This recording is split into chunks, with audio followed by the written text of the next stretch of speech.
যখন পুরো পৃথিবী ঘুমিয়ে থাকে তখন একজন খামারি তার স্বপ্নের পিছনে ছুটতে শুরু করে। কারো কাছে এটা শুধু একটা খামার, কিন্তু আমাদের কাছে এটা আমাদের ভবিষ্যৎ, আমাদের পরিবারের স্বপ্ন।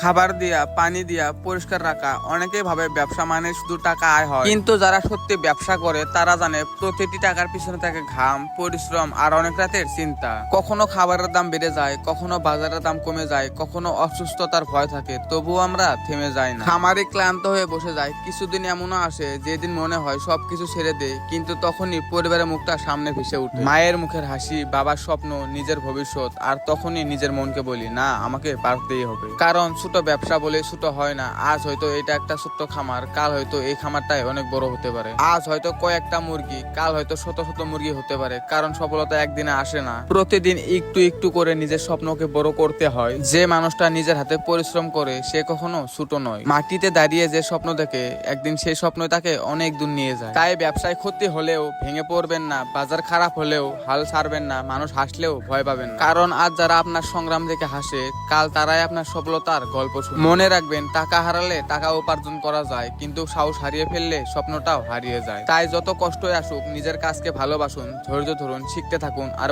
প্রতিদিন নিজেকে একটু একটু করে উন্নতি করুন। একদিন এই ছোট খামারের দরজায় আপনি দাঁড়িয়ে বলবেন, হ্যাঁ, অনেক কষ্ট করেছি কিন্তু হাল ছাড়িনি। স্বপ্ন বড় হোক, শুরুটা ছোট হলেও সমস্যা নেই, কারণ একটি বড় সফলতার শুরু সবসময় একটা ছোট সিদ্ধান্ত থেকে হয়। আজ পরিশ্রম শুরু করুন, আগামীকাল আপনার গল্পটাই অন্য কারো অনুপ্রেরণা হবে। আর এরকম প্রতিদিন রিয়েল লাইফের গল্প শুনতে চাইলে অবশ্যই আমাকে ফলো করবেন।